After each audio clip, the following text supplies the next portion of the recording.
Assalamualaikum warahmatullahi wabarakatuh.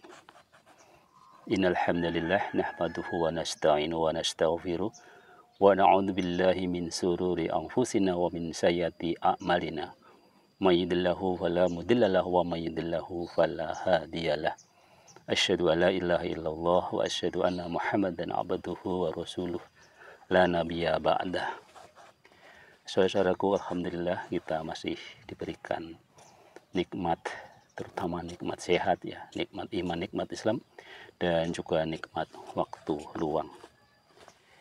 Kita masih meneruskan pembahasan kita tentang berbagai hal yang berkenaan dengan sedekah ya. Dan yang akan kita sampaikan pada kali ini adalah dalil-dalil atau ayat-ayat dari Al-Quran yang menyuruh kita untuk menafkahkan harta kita ya. Al-Quran mengandung isi perintah hingga pedoman hidup bagi seluruh muslim, termasuk soal sedekah. Ayat yang menyuruh kita untuk menafkahkan harta adalah ayat-ayat dalam surat Ali Imran dan juga surat Al-Baqarah. Nafkah secara etimologi berasal dari bahasa Arab. Nafaqah artinya biaya, pengeluaran uang ataupun belanja. Dalam konteks seseorang memberikan nafkah, berarti seseorang membuat harta yang dimilikinya menjadi sedikit berkurang karena telah digunakan untuk kepentingan orang lain. Nafkah dalam kaitannya dengan memberi erat dihubungkan dengan kata lain yaitu sedekah dan infak. Untuk mengetahui keutamaannya kita bisa melihat dalil-dalil ayat-ayat Al-Quran yang berkenaan dengan sedekah. Setidaknya ada 3 ayat yang menyuruh kita untuk bersedekah atau untuk menafkahkan harta kita. Yang pertama adalah surat Ali Imran ayat 92. A'udzubillahi minasyaitonirrajim. Bismillahirrahmanirrahim. Lan tanalul birra hatta tunfiqu mimma tuhibbun wa ma tunfiqu min syai'in fa innallaha bihi alim.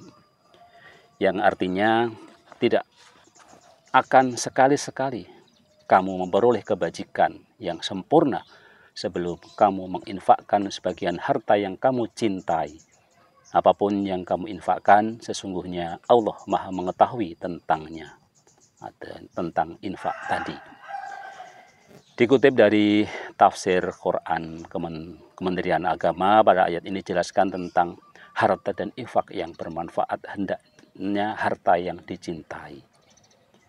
Hal ini dikarenakan kita tidak akan memperoleh kebajikan yang paling utama dan sempurna sebelum kita menginfakkan dengan cara yang baik dan tujuan yang benar sebagian harta yang kita cintai yang paling bagus dari apa yang kamu miliki ya. Jadi secara tegas ya di dalam surat Ali Imran ayat 92 ini menegaskan bahwa ketika kita disuruh untuk berinfak, dan infak atau harta yang kita keluarkan itu adalah harta yang paling baik, yang paling kita cintai ya. Bukan barang-barang rongsokan, bukan barang-barang bekas yang sesungguhnya sudah tidak kita cintai lagi ya wajar saja kan gitu ya.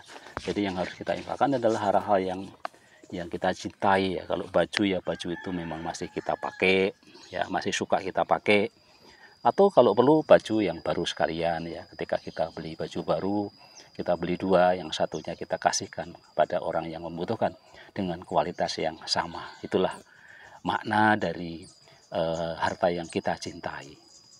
Kemudian dalil yang kedua ini dari surat Al-Baqarah ayat 267. A'udzubillahi minasyaitonirrajim. Bismillahirrahmanirrahim.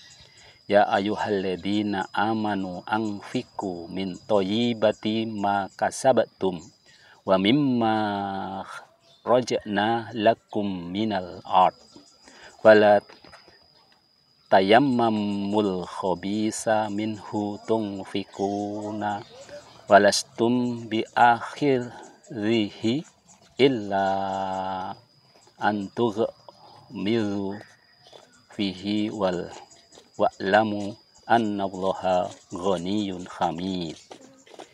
Yang artinya, wahai orang-orang yang beriman, infakkanlah sebagian dari hasil usahamu yang baik-baik dan sebagian dari apa yang kamu keluarkan dari bumi untukmu.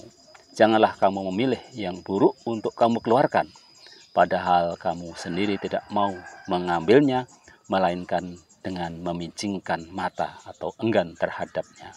Dan ketahuilah bahwa Allah Maha Kaya, Maha Terpuji. Ya. Jadi sekali lagi ayat ini menegaskan ya bahwa kita disuruh untuk menginfakkan ya sebagian dari hasil usahamu yang baik-baik. Dan jangan kamu milih yang buruk untuk kamu keluarkan. Jadi pilihlah yang terbaik. Bahkan mungkin itu hal yang paling kita sayangi. Disitulah ujian keikhlasan kita ya di dalam kita melakukan sodakoh ya, baik itu sodakoh dalam arti uang, dalam arti barang, ataupun juga dalam arti kita mengajari atau sebagai dosen mengajar ya. Jadi ajarilah ilmu sepenuh hati ya, bukan setengah-setengah gitu ya. Kemudian ayat Al-Quran yang ketiga masih di surat Al-Baqarah ayat 254 yang berbunyi a'udzubillahi minasyaitonirrajim bismillahirrahmanirrahim ya ayyuhalladzina amanu anfiqu mimma razaqnakum min qabli ayati yaumun la bai'un fihi wala khullatu wala syafa'atu wal kafiruna humuz zalimun. Wahai orang-orang yang beriman, infakkanlah sebagian dari rezekimu yang telah kami anugerahkan kepadamu sebelum datangnya hari kiamat yang tidak ada lagi jual beli padanya, tidak ada juga persahabatan yang akrab, dan tidak pula ada syafaat. Orang-orang kafir itulah orang-orang yang zalim ya. Jadi ini juga perintah untuk kita menginfakkan rezeki kita ya, jangan sampai kita menunggu sampai kita menjelang ajal dijemput gitu ya. Adapun soal penjelasan manfaat dari menafkahkan harta, hal ini dijelaskan dalam Al-Quran surat Al-Baqarah ayat 261.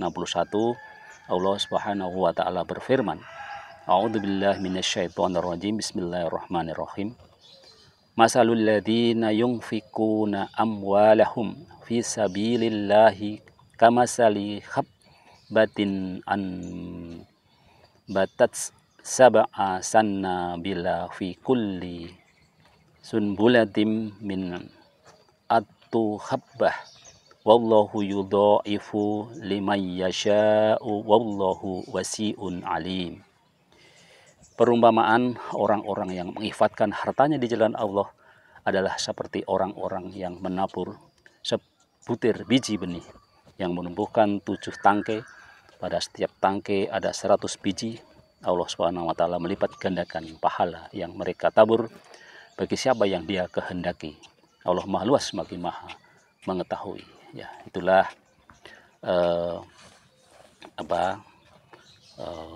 hikmah ataupun manfaat dari kita menafkahkan harta tadi ya.